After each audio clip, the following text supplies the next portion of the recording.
Occasion ఏదైనా location ఎక్కడైనా తెలుగువారి వేడుక అంటే ఆలివ్ మిఠాయి ఉండాల్సిందే. మిఠాయి అంటే ఆలివ్. 10th క్లాస్ పిల్లగానికి నాన్న డాడీ డాడీ డాడీ అని సౌండ్ వినిపించిందంట. ఆ పిల్లగాడు బయటకు వచ్చి తొంగి చూసి ఎవరు లేకపోయేసరికి మళ్ళీ లోపలికి వెళ్ళాడంట. ఇక్కడే పక్కింట్లోనే ఉంటాడు ఆయనకు సౌండ్ వచ్చిందంట. ఆయన కూడా బయటకు వచ్చి తొంగి చూస్తే ఎవరు కనిపించలేదు. హైదరాబాద్ కూకట్పల్లి సహస్ర హత్య కేసులో సంచలన విషయాలు వెలుగు చూస్తున్నాయి. ఈ కేసు పోలీసులకు పెద్ద సవాల్గా మారింది. ఎలాంటి ఆధారాలు లభించకపోవడంతో దాదాపు 300 మందిని ప్రశ్నించినప్పటికీ ఫలితం దక్కలేదు. అయితే ఈ హత్య వెనుక ఉన్నది తెలిసిన వారే అయ్యుండొచ్చని పోలీసులు అనుమానించారు. ఈ దారుణానికి ఒడిగట్టిన నిందితుడు అదే ప్రాంతంలో నివసించే 15 ఏళ్ల 10వ తరగతి విద్యార్థి అని పోలీసులు నిర్ధారించారు. పక్కా ప్రణాళికతో దొంగతనం చేయడానికే ఇంట్లోకి ప్రవేశించిన బాలుడు తనను చూసిన బాలిక అడ్డు రావటంతో ఈ ఘాతుకానికి పాల్పడినట్లుగా విచారణలో అయితే తేలింది. కాగా ఈ కేసులో సంచలన విషయాలు వెలుగు చూస్తూ ఉన్నాయి. సహస్ర ఒంటిపై దాదాపు 20 వరకు కత్తిపోట్లు ఉండటంతో ఎవరో కావాలనే పథకం ప్రకారం హత్య చేస్తుంటారని పోలీసులు భావించారు. ఈ మేరకు ఆ కోణంలో దర్యాప్తు చేపట్టారు.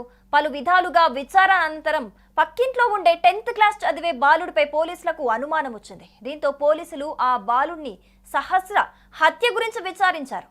అంకుల్, సహస్ర నాకు తెలుసు, చాలా మంచిది. ఆ రోజు నేను ఇంట్లోనే ఉన్నాను. డాడీ డాడీ అని సహస్ర పిలిచినట్లు అరుపులు వినిపించాయంటూ బాలుడు పోలీసులకు ముందుగా చెప్పినట్లుగా తెలుస్తోంది. దీంతో సహస్ర హత్య రోజు ఆమె అరుపులు ఏమైనా వినిపించాయా అని చుట్టుపక్కల వారిని పోలీసులు ఆరా తీశారు. కానీ మాకు సహస్ర అరుపులు ఏమీ వినిపించలేదని అక్కడున్న వాళ్ళంతా చెప్పినట్టుగా తెలుస్తోంది. దీంతో ఆ బాలుడికి మాత్రమే సహస్ర అరుపులు వినిపించడం ఏంటి అనే కోణంలో పోలీసులు విచారణ మొదలు పెట్టినట్లుగా తెలుస్తోంది. దీనికి తోడు అక్కడున్న ఒక సాఫ్ట్వేర్ ఎంప్లాయీ కూడా నేను ఆ రోజు అక్కడ బాలుడిని చూశాను అని చెప్పినట్లుగా కూడా ఒక సాక్ష్యం దీనికి తోడైంది. సహస్రను హత్య చేసింది ఆమె పక్కింట్లో ఉండే 10th క్లాస్ చదివే బాలుడేనని పోలీసులకు అప్పుడు అనుమానం వచ్చింది. దీంతో ఆ బాలుడి ప్రవర్తన గురించి పోలీసులు స్థానికులను అడిగి తెలుసుకున్నారు. బాలుడు కొంచెం ర్యాష్గా ఉండేవాడని, బిల్డింగ్లు ఎక్కి దూకేవాడని కొందరు చెప్పినట్టుగా తెలుస్తోంది. సహస్ర హత్యకు సంబంధించి ఇంటి పరిసరాల్లోని సీసీ కెమెరాలో చూసినప్పుడు బయట నుంచి ఎవరూ రాలేదని తేలిపోయింది. అయితే బిల్డింగ్ దూకి వచ్చే అవకాశమే ఎక్కువగా ఉంటుందని పోలీసులు అక్కడ అనుమానించారు. దీంతో పోలీసులకు బాలుడిపై అనుమానం మరింతగా పెరిగింది. దీంతో అతన్ని అదుపులోకి తీసుకొని పోలీసులు విచారించారు. కానీ ఆ బాలుడు మాత్రం తనకేమీ తెలియదని పోలీసులను నమ్మించే ప్రయత్నం ముందుగా చేశాడు. అప్పటికే బాలుడే హత్య చేశాడని కొన్ని ఆధారాలు సేకరించిన పోలీసులు బాలుడి తల్లిదండ్రులను కూడా పిలిపించి విచారణ చేపట్టారు. దీంతో బాలుడు తానే సహస్రను హత్య చేసినట్లుగా అంగీకరించాడు. బాలుడిచ్చిన సమాచారం మేరకు పోలీసులు దుస్తులు, కత్తిని, ఏదైతే హత్య చేశాడో బాలుడు దేంతోనైతే హత్య చేశాడో ఆ కత్తిని కూడా పోలీసులు స్వాధీనం చేసుకున్నారు. బాలుడు రోజు ఓటీటీలో క్రైమ్ వెబ్ సిరీస్ చూసేవాడట. అందులోనూ దోపిడీలు, దొంగతనాలకు సంబంధించిన క్రైమ్ సిరీస్లను ఎక్కువగా చూసేవాడట. బాలుడి కుటుంబం పెంట్ హౌస్ లో ఉంటుండగా ఆ పక్క బిల్డింగ్ లోని పెంట్ హౌస్ లో సహస్ర కుటుంబం నివాసం ఉంటోంది. ఈ క్రమంలో తన చోరీ ప్లాన్ అమలు చేసేందుకు సహస్ర ఇంటిని బాలుడు ఎంచుకున్నాడు.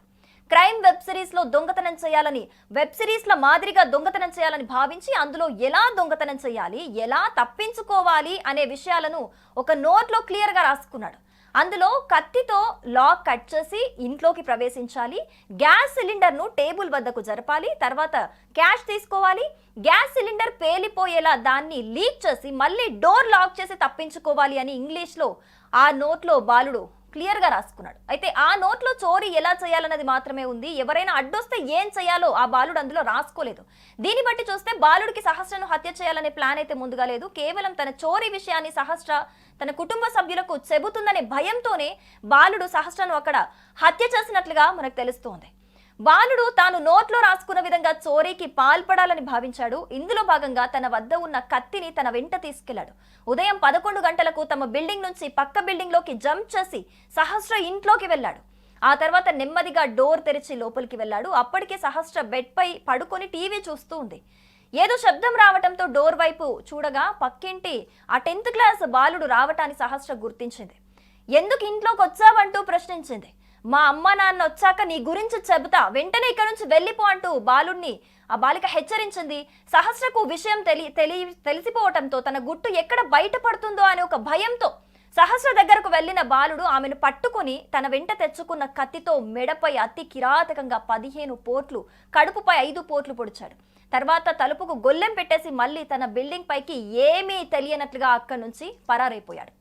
సహస్ర తమ్ముడి దగ్గర MRF అనే ఒక బ్యాట్ ఉంది, క్రికెట్ బ్యాట్. అది తనకు కూడా కావాలని తరచూ నిందితుడు వాళ్ళని అడిగేవాడట.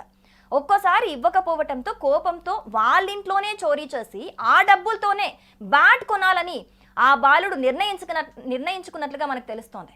చోరీ చేయడానికి సహస్ర ఇంటిని ఎంచుకోవటానికి దీన్ని కూడా ఓ కారణంగా పోలీసులు చెబుతున్నారు. అయితే పోలీసుల విచారణ ఇంకా కొనసాగుతూ ఉంది. ఈ విచారణలో ఇంకెన్ని నమ్మలేని నిజాలు బయటకు వస్తాయో వేచి చూడాల్సిందే.